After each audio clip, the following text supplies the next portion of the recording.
Au cœur de la forêt amazonienne, loin des pratiques occidentales, bienvenue dans votre magazine de la santé.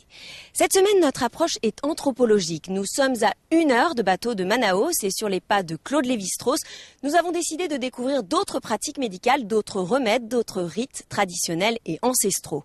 Pour cela, nous avons rencontré Pagé, il est le chaman de la communauté des Satere Mawe. Il a appris de son père l'histoire des racines et des plantes. Ensuite, nous nous enfoncerons un peu plus profondément dans la forêt à la frontière avec le Venezuela, où le virus AH1N1 menace la survie des Indiens Yanomami. Enfin, un peu de marketing médical. On ne parle que de l'açaï, de ses qualités nutritionnelles et anti-âge, mais quelles sont réellement les vertus de ce fruit ?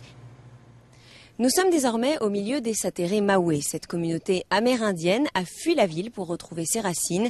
Elle croit avant tout aux bienfaits de la forêt et de ses plantes médicinales.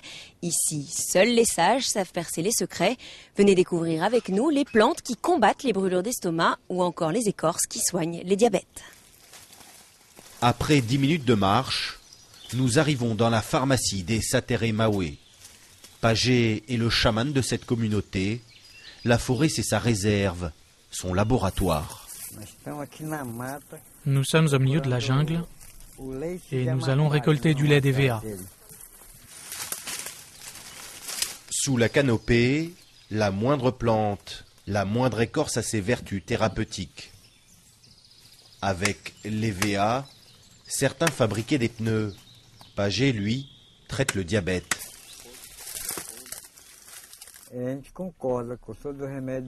Nous ne sommes pas contre la médecine des Blancs. Parfois, elle nous permet de nous soigner, mais le problème, c'est qu'elle ne fonctionne pas toujours. Nous, quand nous sommes malades, nous pouvons toujours préparer un remède avec les produits de la forêt, comme de l'EVA, du jabouti ou du quinquin.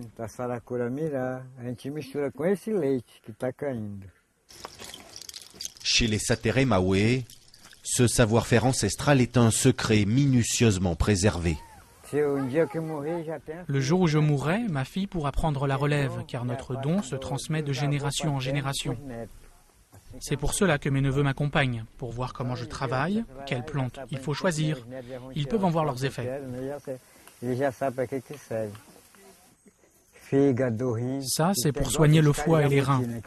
L'écorce de jabouti, nous la mélangeons avec de l'eau et ça a un goût très très amer. Avec cette écorce de jabouti, Pagé va fabriquer un remède pour Swana, son petit-fils qui souffre de maux de ventre. Et chaque fois que le chaman revient dans le village, commence le rituel de la préparation.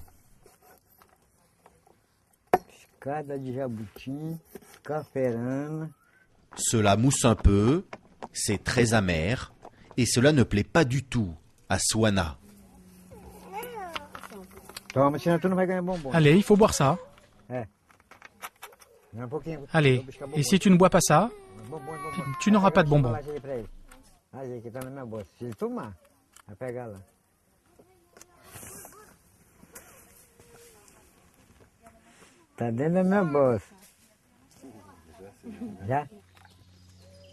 Fin de journée sur les bords de l'Amazone.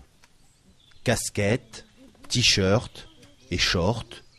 Pagé quitte sa pharmacie, direction Manaus où là-bas, il partage son savoir-faire avec l'homme de la ville.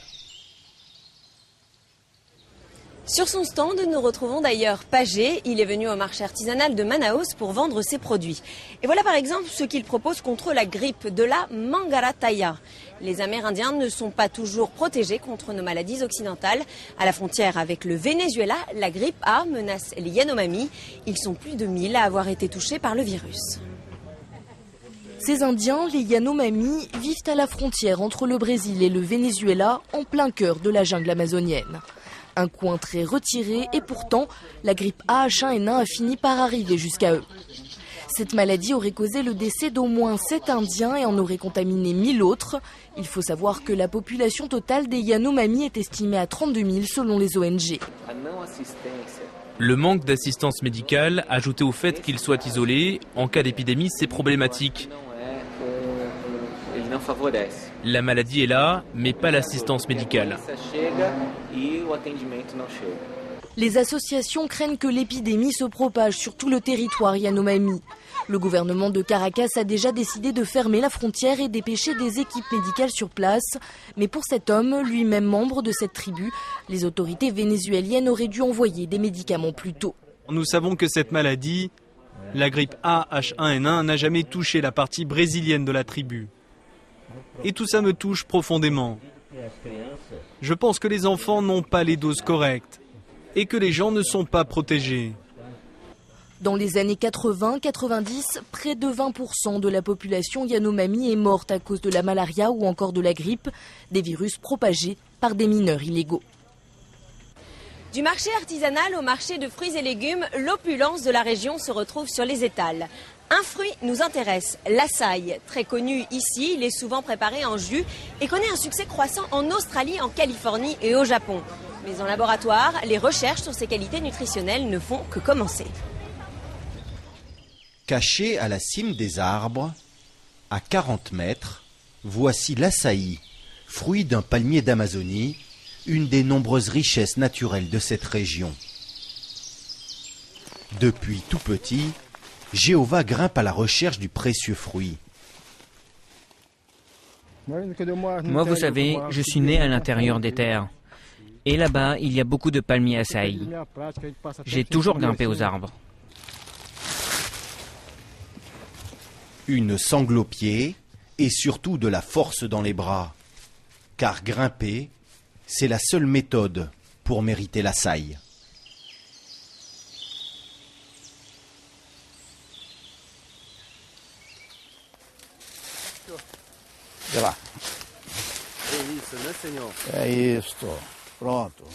Le voilà, l'açaï. C'est un des trésors que l'Amazonie abrite. C'est l'açaï de l'État d'Amazonas. L'açaï, c'est la spécialité du docteur Bueno. Pour lui, ce fruit est une véritable pépite. En plus de ses bonnes qualités nutritionnelles, l'açaï, c'est le symbole de toute une région. L'açaï est incontestablement l'un des fruits de palmier qui a le plus grand potentiel et sur lequel tout le monde compte. Il n'est pas utilisé qu'au Brésil, mais dans toute l'Amazonie car c'est un aliment très énergétique. Aujourd'hui, la question des cosmétiques, la question du bien-être, la santé, tous ces domaines s'intéressent à l'açaï car en plus, c'est un fruit naturel et ces produits intéressent de plus en plus les consommateurs. Du fait de sa couleur très dense, beaucoup pensaient que l'açaï était riche en fer et permettait de traiter l'anémie. Le docteur Kyoko s'est alors intéressé à ce fruit. Pas de richesse particulière en fer, mais des qualités exceptionnelles pour lutter contre la malnutrition. C'est une richesse en énergie, c'est une richesse en fibres alimentaires, c'est une richesse grâce à son pigment si joli, l'anthocyanine. Il contient aussi d'autres minéraux comme le potassium, le calcium, le magnésium, et tout cela doit nous encourager à le consommer.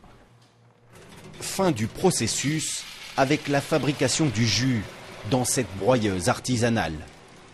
Goût très prononcé, l'açaï est servi en plat accompagnant une viande ou un poisson. C'est aussi un dessert en jus ou en glace, l'açaï, le fruit de l'Amazonie.